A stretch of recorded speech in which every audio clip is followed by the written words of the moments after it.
Hi ಎಲ್ರಿಗೂ ನಮಸ್ಕಾರ. Welcome to my YouTube channel.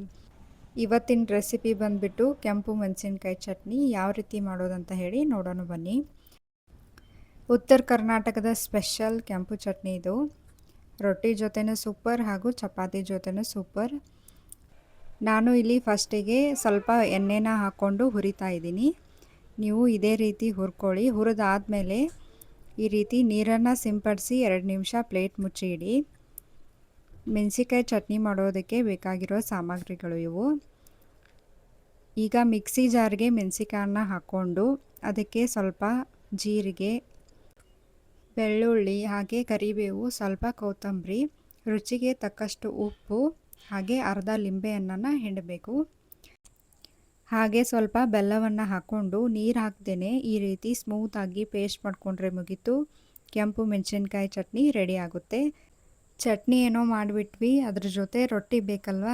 ಮೆಣಸಿನ್ಕಾಯಿ ಚಟ್ನಿ ಜೊತೆ ರೊಟ್ಟಿ ಇದ್ರೇ ಸೂಪರ್ ಅಲ್ವಾ.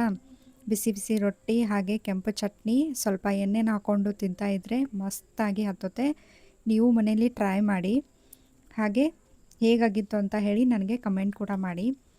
ಜೋಳದ ರೊಟ್ಟಿನ ಹೇಗೆ ಮಾಡಬೇಕು ಅಂತ ಹೇಳಿ ಸಪ್ರೇಟಾಗಿ ವಿಡಿಯೋ ಬೇಕಂದರೆ ಹೇಳಿ, ಇದನ್ನು ಕೂಡ ಸಪ್ರೇಟಾಗಿ ವಿಡಿಯೋ ಮಾಡಿ ಹಾಕ್ತೀನಿ.